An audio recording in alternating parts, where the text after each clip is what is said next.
छोटी और बड़ी भिन्न कैसे क्या करें। देखो भिन्न में दो चीज होती है, एक अंश होता है हर। तो हमको सबसे पहले देखना होता है कि अंश और हर में कौन चीज समान है। ठीक है, जैसे यहाँ हम 3 भिन्न लिखे हैं, 2/5, 3/5 और 4/5। मैं लिखा था कि जब भिन्न के हर समान होते हैं तो जिस भिन्न का अंश बड़ा होता है वह भिन्न बड़ी होती है। अब इसे बताओ किसका अंश बड़ा है? 4/5 का। तो बड़ी भिन्न कौन हो गई? बड़ी भिन्न हो गई। अब देखो सबसे छोटा अंश किसका है? 2/5 का। ये हो गई सबसे छोटी भिन्न। ठीक है, ये हो गई बड़ी भिन्न और यह हो गई छोटी। लेकिन जब हर समान नहीं रहेंगे, देखो 2/3 है यार और यह 2/4 है, तो दोनों समान है? नहीं है। तो इस स्थिति में सबसे पहले तुम यह देखो कि इसमें और इसमें कितना अंतर है।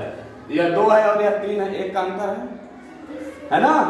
अंश 2 है, हर 3 है, तो 3 में से 2 घटाओगे 1 अंतर है। फिर 3/4 में 4 में से 3 घटाओगे तो जब अंतर समान होगा, ठीक है, यानी जितना अंतर इसमें है उतना अंतर इसमें है, चाहे 1 का हो, 2 का हो, 3 का हो, तो 1 का अंतर दोनों में है। तो जो भिन्न का अंश बड़ा होगा वो भिन्न बड़ी हो जाएगी। अंश किसका बड़ा है? तो ये इसमें 3/4 बड़ी हो जाएगी। अब देखो दूसरा क्या है? 4/5, 7/8, 5/6। अब देखो इसमें क्या है? 4 और 5 में 1 का अंतर है, 7 और 8 में 1 का अंतर है, 5 और 6 में 1। सबसे बड़ा अंश किसका है? तो क्या हुआ? 7/8 बड़ी हो गई। कुछ करना है? 7/8 बड़ी हो गई। अब सबसे छोटी क्या करेंगे?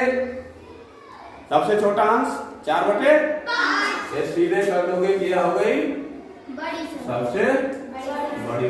कुछ लगाने की जरूरत नहीं, सीधा देख के बताओ।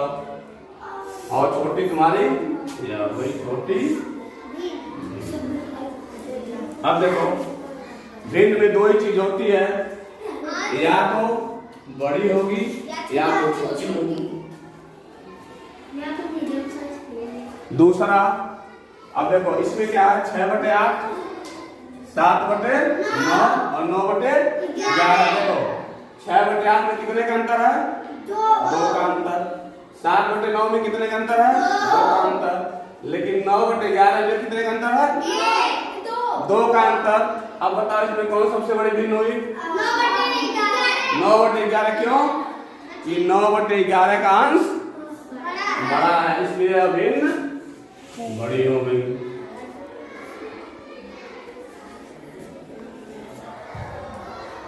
अब देखो 2/4, 2/8 इसको हम 2/8 कर दे रहे हैं। ठीक, अब देखो 2/4 में अंतर कितना है?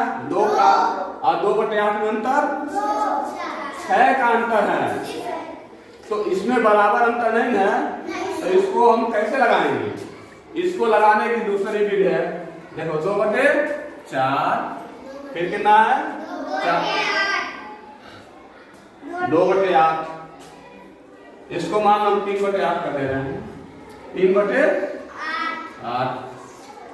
अब देखो इसमें 5 का अंतर है, उसमें 2 का अंतर है। इसके लिए इसका गुणा इसमें करो और इसका गुणा इसमें। जो ज्यादा आएगा गुणा करने को भी बड़ी हो जाएगी।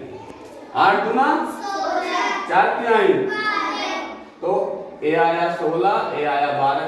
कौन बड़ा है? तो कौन भिन्न बड़ी हुई? 2/8। तो कोई भी हो, चाहे कम का अंतर होगा, जब अंतर बराबर का आएगा तो देख के बता देंगे। यदि अंतर मान लो यहाँ एक भी 9 लिख दिया, 2/3, 3/5, 4/7। अब देखो इसमें 1 का अंतर है, इसमें 2 का अंतर है, इसमें 3 का अंतर। अब क्या करेंगे?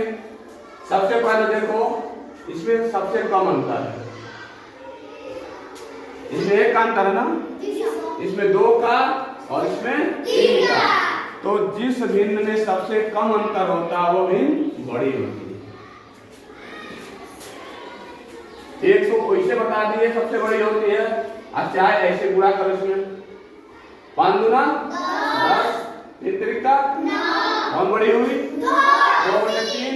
अब देखो ये बड़ी हो गई, अब इसका गुणा करो इसका 7 त्रिक 21 और 5 चौक 20। अब इन दोनों में यह बड़ी है और इन दोनों में यह, अब इसको लिख दो 2/3 और 3/5। अब इसका फिर गुणा करो 5 दूना 10, 3 त्रिका 9, कौन बड़ा हुआ 10। तो सबसे बड़ी 2/3 ऐसे भी आ गई, वैसे भी मैं कह रहा था सबसे बड़ी 2/3 है। तो इसका सीधा मतलब है जिसमें अंतर कम रहेगा, इसे 3-4 भिन्न दे दिया तुमको, तो सबसे कम जो अंतर आएगा वो सबसे बड़ी रहेगी, और जब जिसमें सबसे ज्यादा अंतर आएगा वो सबसे छोटी। अब इसमें बताओ 3/5, 4/7, 5/9। 3/5 में कितना अंतर है 2 का, 4/7 में 5/9 में 4 का। अब देखो सबसे कम अंतर किसमें है 3/5, तो सबसे बड़ी भिन्न यह हो गई।